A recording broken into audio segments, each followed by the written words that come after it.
Hey, this is Trent and Jason from Thunder Underground. How are you? I'm great. How are you? Pretty good. Yeah. If this is your first time checking us out because you love some Sabbath, we appreciate it. We do these reaction videos. We started doing it recently. We've got some stuff up from Metallica singles, the new Avenged Sevenfold album, and now this Black Sabbath show that we just saw last night. The end. Yes. The end of that's the name of the tour, obviously. Black Sabbath, one of the final 3 shows here in America. Was here in Tulsa. They've got 2 left, and then they're heading over to Europe, and then they're finishing up in England where they all started. So, 2016. First time I saw Sabbath was 86 with Glenn Hughes. And I saw him again in 92 on the Dehumanizer tour with Dio. You wish. Okay. Now tell the truth, please. Yeah, in Fantasyland. Was it 98, I think? I think it was 97. Or 97. That they did the double the first, that Ozzy and then Sabbath, yeah. Yeah, I remember seeing that show at Ozfest, and then saw him on another Ozfest, and then saw him in Dallas at Reunion Arena where they did that tour. They had Pantera and Incubus opening. I remember that. That was a great show. Yeah. All 3 of those are great. And kind of saw all different incarnations now with this one and that one. Usually when I say that, it's just the drummer that's changed every time. Yeah. We saw Mike Borden, one of them. Got to see Bill Ward, thankfully, at one of those. So we saw the full 4 lineup. And now we've got Tommy Clufetos. Yes. So I want to let's just start right there. Okay. Because I was pretty vocal to you or to anybody that knew me, during this whole thing, like a couple years ago when it all started, like F them. Yeah. I don't want to see this without Bill Ward. But here I am a day later, and I was there loving it. I'm the same way. I sucked it up and dealt with it. And, I see it for what it is. I wish Bill Ward was there, but he wasn't. We know that Tommy's a great drummer. There's no doubt. But it's just one of those things you like Bill Ward brings a feel with his drumming that, especially with the band like Sabbath, is pretty important. But Tommy, from the get-go, that just stood out to me, like how powerful this dude is live. Mm-hmm. Like I haven't seen Ozzy since he's been with him, and style than Bill Ward, but it's just as much as Iommi's guitar or Geezer's bass or Ozzy's vocal, he stood out on his own. He wasn't just a guy back there feeling a slide. And the other cool thing I thought about watching him was that he's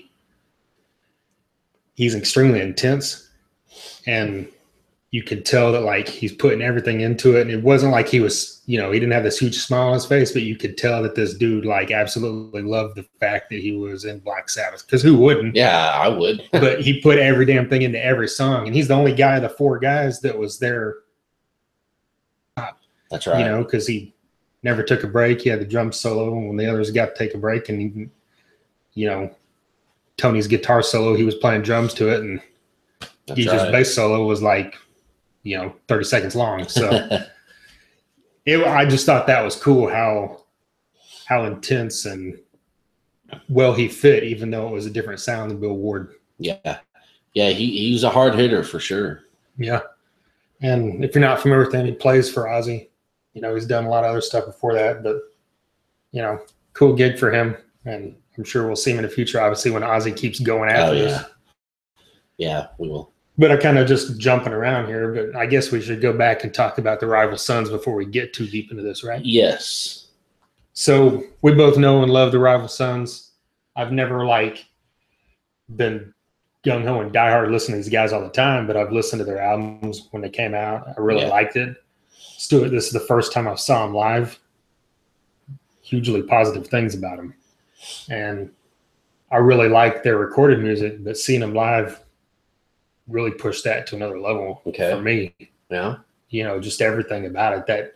That guitarist, his tone was unbelievable. I thought, his solos were just, couldn't take your eyes off him. The singer just had an intense delivery, and it just made you, they had that real 70s sound, and you felt like you were watching one of those bands, in their heyday. Yeah. So I thought this is really cool that, Sabbath chose a band like this that wasn't, they could have chose anybody. They could have Judas Priest up there. Yeah, they could.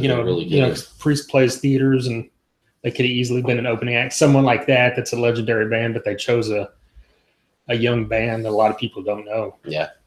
So for me, I thought that was cool as hell. Yeah. That's the one thing, you're talking about the vocal delivery of Rival Sons. That stood out to me more than anything. I think the rest of it was just kind of, I was so far up, and it's just, you get a different vibe, from that. I think it was a lot more in your face. So that's cool that you got to experience it like that. It seemed a little bit more subdued from where I was at.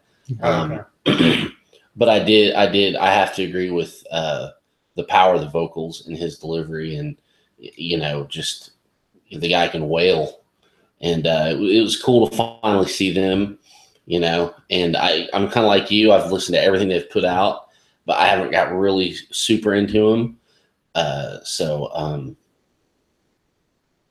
I guess I'll have to now, because I enjoyed their set. Yeah. Yeah. And the cool thing is, this isn't like a lot of these big tours like this. You get a band on for a couple months, and then another band takes over. I mean, they've been doing this thing The whole thing. How long this has been going. Yeah. The end, has it been since last year, right? Exactly. And another thing I appreciated about Sabbath picking Rival Sons is, Sabbath could have picked any metal band, it kind of like back, the turn of the century, that they had every new metal band in the world open for them at one point, whatever. Right. But they went with something a little out of the box and a little bit more unique and fitting to the roots of their sound. So I really appreciated that they're giving Rival Sons a chance. Erica, what's going on? Yeah, it's a good point, because if this was 1976, that's exactly the type of band you would expect opening up for them. Exactly. Yeah, and I think that's probably kind of. I would like to think that was their mindset. I mean, you never know, but it's cool to think. Yeah, I wonder. Hopefully this will help Rival Sons. It's not like that type of music's ever going to be climbing up the charts or anything like that. But maybe, if you get a few hundred people at each show that like go and buy their album or go see them again, that can't be anything but good for them, I would think. Yeah, definitely. Well, this thing, kicked off at 7:30. They played like 45 minutes, and then Sabbath was on within 25 or 30 minutes from them. I was kind of, which is normal, but I was surprised because it's like 8:40, I think. Yeah. Right. Whenever they hit the stage. And I mean, sure, these guys are older, but still a lot of these shows are still not going to go 9 or 9:30. Yeah, no. But yeah, 8:40, that thing started. I mean, people know what they're going to get from Sabbath. Yeah. So it starts with an intro video, demonic thing that fits well with the theme. Yeah. The Black Sabbath logo's on fire, and then the curtain flies away, and there they are. There you go. Yeah. And the song Black Sabbath is always a extremely cool way to start a show, because even though it's heavy and evil, it's slow, for the first half of it. And that's, a lot of bands can't pull something like that off to open a set. Mm-hmm. But when it's one of the most epic metal songs ever by the most epic metal band ever, you can. And, just from that point on, it's just pound and relentless. There's no lag between songs, just a couple times when Ozzy introduced people. But I mean, from then on out, I mean, what did you think? Because I think, didn't you tell me at some point after Forever was one of your favorite Sabbath songs? Yeah, it is. It is. And that was like the third song. 20 some odd years. Yeah. I'll say I've got two ways to look at some of this. I mean, as just going out and having fun and seeing a metal show, seeing a rock show, this is great. I mean, it doesn't get any better. It really doesn't. I think they had a great set list. Like I said, After Forever, I've loved that song for, since I was a kid. And I'm glad. I knew they were playing it. I just didn't know it was going to come up so soon in the set. So that was really awesome.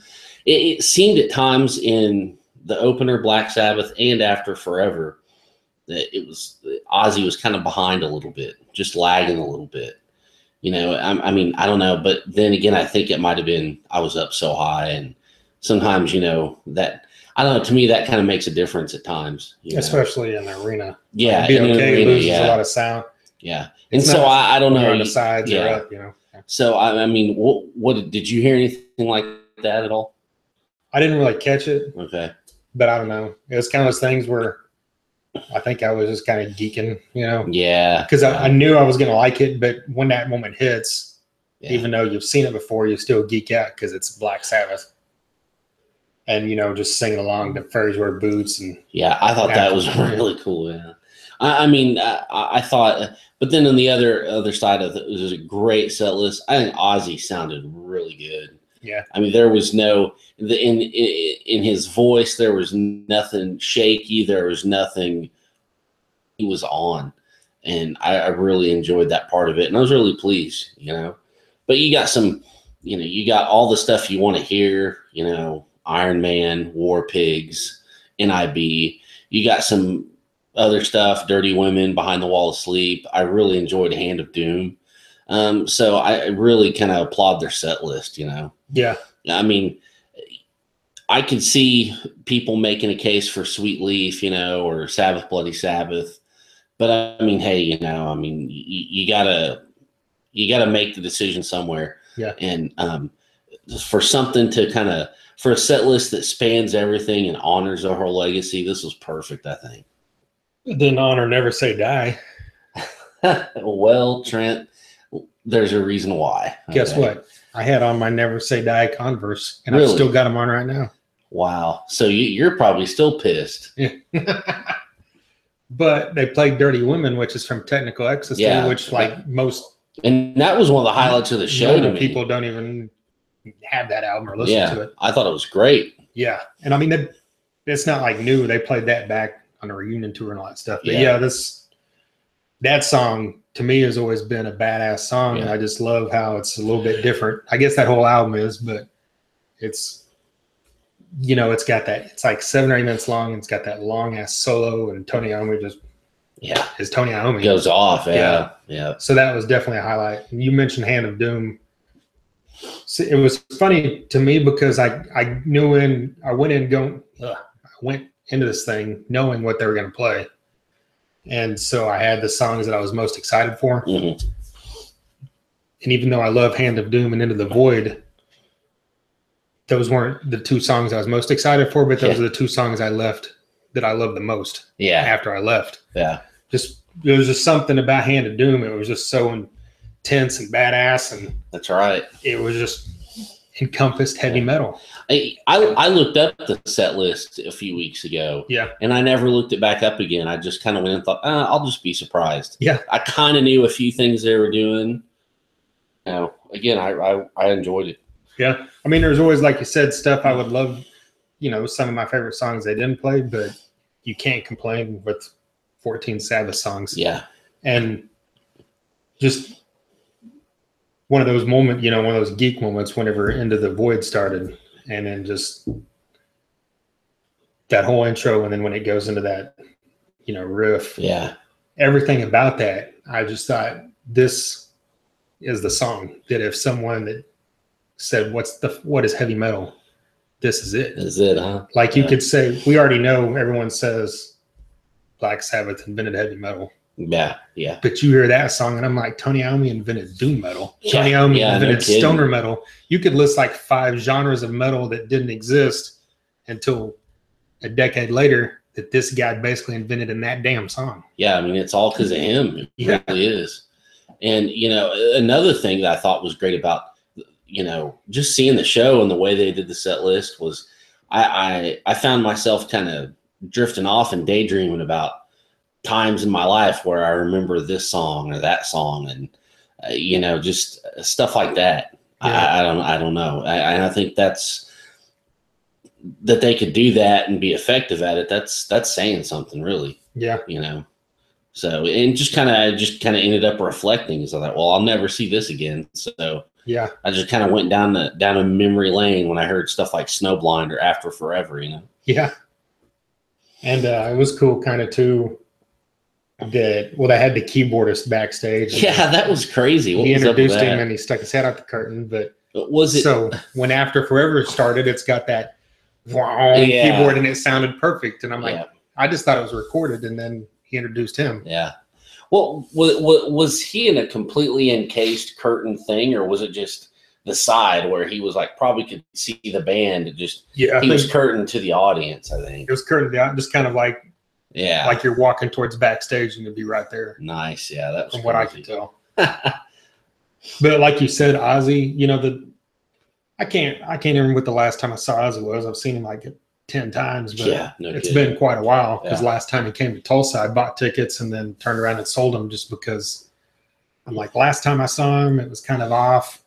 And then Gus G is ass raping Randy Rhoads solos, and it's pissing me off from all the stuff I've seen on YouTube. That's a whole nother story.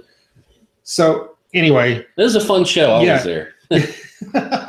But to see, hear all these great reviews of this tour, online or from people we knew, and then to go see it, like you said, Ozzy just sounded as great as Ozzy's ever sounded. Yeah, he did. He sounded really good. Yeah, and couple that with Iommi and Geezer have never not sounded great. Yeah. And these are two of the greatest ever at what they do. And it's just so much power to these songs that, 40 years after they come out are still even more heavy and intense live than they were on record, in 1973 or whatever album, you think of. They're pillars of the genre. Really. Yeah. Yeah. Well, so what was your highlight? My highlight, I think, was Dirty Women. Okay. I liked After Forever, obviously. And so, yeah, that was my highlight, really. Cool. Yeah. I like the Geezer's little bass deal he did there for a minute or so. Yeah. I mean, that guy is just, that's where, it all comes from. Cliff Burton, Trujillo, Billy Sheehan, stuff like that. Yeah. That's where all that comes from. It's insane. Yeah, we've heard what I saw something that supposedly Iommi is going to do solo record. And I also saw something he's supposed to do something with Tony Martin, supposedly. That's awesome. That's awesome. So hopefully Geezer does something too. Yeah, yeah. Because, he was always into extremely heavy stuff. Yeah, maybe he'll bring back GZR. Yeah, get some Burt C. Bell. Yeah. But, it would be great if Iommi did another record like he did, years ago with like a different singer on every song. Yeah. That was insane, man. That was great. Yeah, if you're not familiar with Iommi's solo album, just called Iommi. Yeah. Is from early 2000s? Yeah. Check this thing out. It's unbelievable. Yeah, it's got Henry Rollins, Ian Astbury, Glenn Hughes, Dave Grohl. Yeah. Was it Wino on it? Yeah, Wino, Peter Steele. Yeah. Phil Anselmo. I want to listen to this right now. I know. We should do that. Yeah. Turn this off. Right. Well, one other thing I wanted to say, I was just annoyed whenever I can't remember what song they played before Hand of Doom, but like maybe it was the Rat Salad and all that stuff. Or no, that led into Iron Man. But I guess it was Hand of Doom and then that solo thing or instrumental thing. There's all these, not a whole lot of people, but there's a good chunk of people that are sitting on their ass. Yeah. And I'm like, this is fucking Hand of Doom. And then, of course, as soon as Iron Man starts, they all jump up. Of course. Like fucking dorks. Yep. And I'm like, this much money to get on the floor and you only know the fucking 4 huge songs that they're playing? Yeah, pretty much. I mean, it's just ridiculous. I know. Sorry. I know. That's the thing you're going to fight, Right. But hey, I was in section 628, so I got to sit down the whole show, okay? There's nobody standing up. Right. Well, we've probably rambled enough. And if you have ever listened to our podcast, we'll talk about this again on the next episode. Of course. Which will feature Eddie Valise from King. Yes. And King is another great up-and-coming band like Rival Sons. Not sound-wise, but just meaning they're up-and-coming. They've got 3 albums out. They all kick ass. And if you like Sabbath, I think you would like King. Definitely love King. Yeah. With a Y. Yeah. KYNG. That's going to be episode 96. We've got 95 episodes up on SoundCloud. It's soundcloud.com/Thunder-Underground. We've had on guys from Crowbar and Megadeth and Corrosion and Conformity and Wino, who I mentioned a bit ago. We've had on guys from Great White, Warrant, We've had on guys from Soil, Murder FM. Drowning Pool, Overkill. Yes. Death Angel. Yes, Death Angel. The list is 95 long, so go check it out. We've also got a website, thethunderunderground.com. All the stuff's up on there. We've got reviews of tons of albums on there as well, so go check that out. Like I mentioned when this started, reaction videos for the first 3 Metallica singles. Go here on our YouTube channel, click on The Thunder Underground and subscribe. We'll have one for Metallica's Hardwired to Self-Destruct when it drops here in a week or 2, and then we'll have more stuff like this, like the Black Sabbath deal. We've got one for Avenged Sevenfold's new album, The Stage. The list goes on, people. All right. Thanks for listening, and we'll talk to you soon.